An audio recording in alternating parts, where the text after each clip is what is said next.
These are two of the most common questions that I have received over the last handful of weeks about how to prepare for your job interviews. The questions I'm going to be addressing today specifically are, one, how can you demonstrate scale in your role if you haven't worked at a huge company like a Facebook or a Microsoft or whatever? And two, what happens if a story that you have can be used for multiple leadership principles? Let's get into it. The simplest way to think about this very first question, which is how do I show scale in my previous work experience that is comparable to the job that I'm targeting, right? So let's say you've worked at some small software company, right?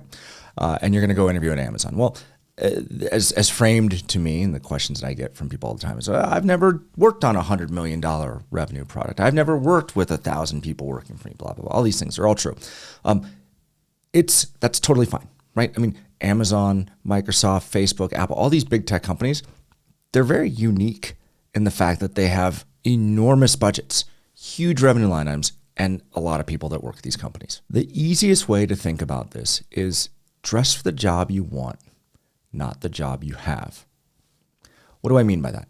It means take the experiences that you have from your previous roles and make sure that they show you in the best possible light that most closely align with the role that you're targeting. Instead of, well, I worked on this really small thing that didn't have a lot of impact and it really wasn't that important.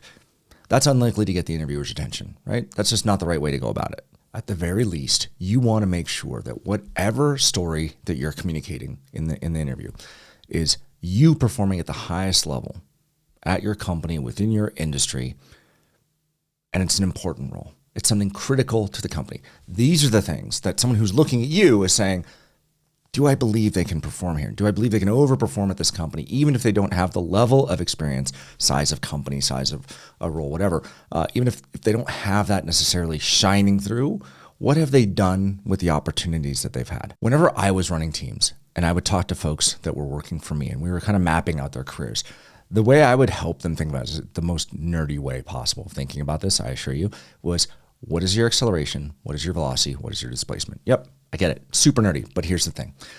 I want to understand when I'm evaluating a candidate or thinking about someone who's on my team and where their career is going, right? What's their acceleration? How rapidly are they moving through the roles that they've had in front of them? How rapidly are they moving through their career? Okay, are they accelerating? Two, what's their velocity, right? Are they operating at a high tempo or not? And three, what's their displacement? How far have they come in what period of time? When you take all of those three things into consideration, you get a real sense of a candidate and whether or not they're high value or not. Because you could have someone who's done a lot of great things in the past, but they've started to decelerate, right? They're slacking off. Maybe they're not working on important things anymore. Maybe they're just not willing to do the work anymore, right? So their displacement is high, but their velocity is very low. Their acceleration is maybe even negative. Those are bad things. Or you've got someone who's really junior in their career, couple of years experience, but are working on really big things. I had a candidate a few weeks ago that was, a couple of years out of college, but the level of responsibility they had and what amounted to a biz dev role was astonishing at the company that they were at. It was really impressive to the point where I told them, look, you're going to interview at this job, and they were targeting Amazon. I said, you're gonna be told, I promise you're gonna be told that you're interviewing for the wrong level. You're just targeting too low a level, and that actually turned out to be true. So their velocity was relatively high. Their acceleration was astonishing, but their displacement, given where they were relative to school, their displacement in their career and what they've done, what they accomplished was so high that I couldn't help but take notice. So what are three ways that you can demonstrate that you've got appropriate scale that is matching the energy of the company you're targeting, but in the case where you don't necessarily have the background or the experience that 100% maps to the scale of the job you're targeting? Number one, do you take on the biggest problems at your company? Bigger than the average everyday stuff, right? Do you take on the hard things? Do you take on the big problems? Do you take on the complex things? Can you show that and demonstrate that relative to what the company is doing or what other folks at your level at that company are doing? Number two, do you solve things or deliver results in an outsized manner relative to your team, right? So what does that mean? Look, if you were asked to deliver $1 million of sales, right? Let's talk about sales role. $1 million of sales, and you delivered 5 million. That's an outsized result. If you were asked to solve a problem that was projected to take, 8 weeks of development time, and you solved it in 2 because of some novel way of approaching the problem, that's an outsized result.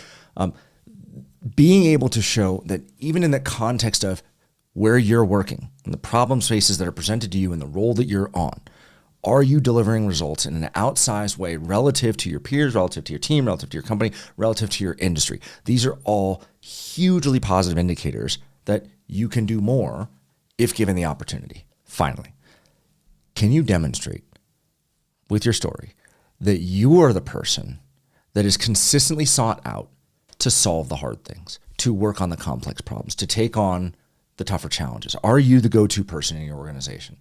If you are, that's a good, for me as an interviewer, right? As someone who's hiring for teams, that's a huge buying signal, right? If you're constantly the one that's sought out to solve the hard things, there's a reason for that, right? That you stand out amongst your peers. Does that necessarily mean that you're going to stand out amongst the peers at the company that you're targeting? Maybe, but it's a hugely positive sign that it's likely to be true versus the person who's never working on the hard things, who's never sought out for these things. Well, if you're not, and you're at a company that's smaller than the one you're targeting or has less scale than the one you're targeting, and you're not the go-to person, maybe that's what you need to be focusing on, right? Being the best of the best at where you're at before you think about jumping up to that next level. Incidentally, if you'd like to take advantage of the mock interview or utilize any of the software and services that we have available for you, please visit interview@.com. It's actually way more common than you think to have a story that can be used for more than one leadership principle. And when you're preparing your stories, the first step that I talk about whenever I talk about preparing your stories is to assign it to at least one leadership principle. It's possible that you'll assign it to a second or perhaps even a third leadership principle, but for sure, always assign it to one. Now, this is the case where you think, okay, this story can be used for more than one leadership principle. How do I do it? When you're preparing your story, you should make sure that you are addressing the FAQ questions that are specific to your North Star question. Now, I'll put a link at the end to the playlist for my walkthrough of how to prepare your STAR formats using my FAQ format. But at the end of the day, selecting your leadership principle first and then a North Star question second helps guide the content. When you do that, if you have a singular story that's being used or intended to be used for more than one story, the set of questions, your FAQ questions that you're going to answer, is going to be different depending on the leadership principle at play. If you're going to reuse a story for multiple leadership principles, then I would highly suggest that you revisit the FAQ questions that you're using to restructure the answer that you would give depending on which leadership principle that you're in. Now, for example, the questions you address for your story content is going to be very different given these two questions, right? Tell me about a time you had to make a decision for which there wasn't enough data or benchmarks, okay? Versus, tell me about a time you were trying to understand a problem and had to go several layers deep to solve it. The first of these two questions is an write a lot question, and the second one is for dive deep. And it wouldn't be surprising at all to have one story that would map to both of those. That's not an uncommon thing. So what can you do to reuse your story? And can you reuse the story across multiple interviews? Well, the answer is yes and no.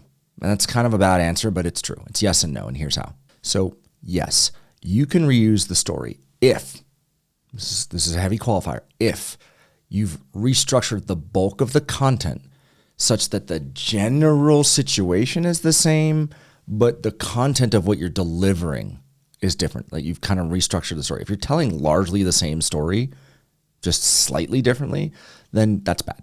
Don't do that, right? You can't do that because here's the very real situation of what can happen. And this has happened multiple times. With one specific example comes to mind when I think about specifically my time at Amazon. We were doing a roundup session, and we had a candidate, and we went around the table and we all voted, and everyone said yes. It was a unanimous yes, which is okay. Let's hire that person.